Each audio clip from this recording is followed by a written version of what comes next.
Physics paper 1 question number 67 heat and thermodynamics पर based question है ये। क्वेश्चन ये है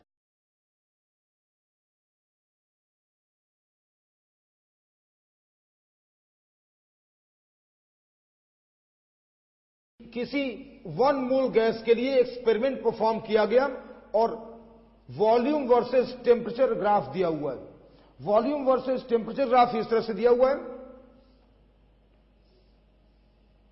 इस पॉइंट को ए कहा गया, इस पॉइंट को बी कहा गया और इस पॉइंट को सी कहा गया है, a B C.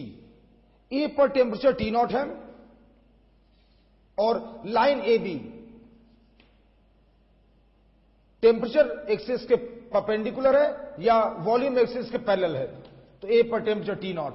Similarly C पर टेम्परेचर के बारे में कोई इंफॉर्मेशन नहीं है, बट यहां पर वॉल्यूम वी नॉट है, जबकि बी पर वॉल्यूम दिया हुआ है 4 वी नॉट। तो बी पर वॉल्यूम 4 वी नॉट है, उसको एक बार देख लें आप। ये इंफॉर्मेशन दिया हुआ है। पहला क्वेश्चन ये है, पहला ऑप्शन ये है कि इंटरनल एनर्जी ए और बी पर क्या सेम होगा या नहीं। देखिए आप ए बी प्रोसेस को देखिए। प्रोसेस ए बी में टेम्परेचर कांस्टेंट है, तो जिस प्रोसेस में टेम्परेचर थ्रू आउट कांस्टेंट रहे तो इंटरनल एनर्जी टेम्परेचर डिपेंडेंट होती है। टेम्परेचर चेंज करेंगे नहीं आप तो इंटरनल एनर्जी चेंज होगी नहीं। तो आप सिंपली आप ए ऑप्शन टिक कर सकते हैं। A option is correct because temperature at a and b are same. A और बी पर टेम्परेचर का वैल्यू सेम है, इसलिए इंटरनल एनर्जी ए और बी पर सेम होगा। बी ऑप्शन की बात करते हैं। इस ए बी प्रोसेस में वर्क डन कितना हुआ ये पूछा गया है। ए बी प्रोसेस में वर्क डन निकालना है, because a b process isothermal है, तो आइसोथर्मल प्रोसेस में वर्क डन, आइसोथर्मल प्रोसेस में work done that is a b process में work done n r T naught log final volume upon initial volume 4 v naught upon v naught. ये work done का formula है, इसको solve कर लें आप तो ये आ रहा है एन का वैल्यू 1 दिया हुआ है, क्वेश्चन में एन का वैल्यू 1 दिया हुआ है, तो आर टी नॉट लॉग 4। देख लीजिए ऑप्शन क्या है। ऑप्शन में दिया हुआ है P naught V naught log 4। तो पी नॉट वी नॉट कैसे आएगा?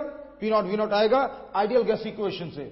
आइडियल गैस इक्वेशन अगर आप यूज करते हैं तो we have P naught V naught A पर यूज कर लें आप। ए पर volume V naught, pressure P naught मान लें, तो volume V naught pressure P naught मानेंगे तो आपको लिखना होगा P naught V naught A पर बराबर एन, एन के जगह 1 आर और टेम्परेचर यहां पर टी नॉट। तो देयरफॉर आर टी नॉट या पी नॉट वी नॉट लिखा जा सकता है and hence it is P naught V naught log 4 और यही ऑप्शन भी है, hence B option is also correct. लेकिन आगे सी और डी ऑप्शन में आपसे पूछा गया है पॉइंट सी पर क्या होगा।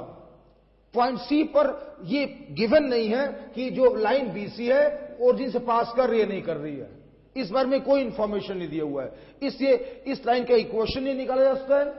देयरफॉर आइडियल गैस इक्वेशन के अलावा कोई और इक्वेशन अपने पास है नहीं, कोई और इक्वेशन अपने पास नहीं है, इसलिए केवल आप 2 ही ऑप्शन टिक कर पाएंगे, ए और बी। सी और डी के लिए डाटा इनसफिशिएंट है, उसको लोग टिक नहीं कर सकते हैं। देयरफॉर केवल 2 ही ऑप्शन सही है, ए और बी।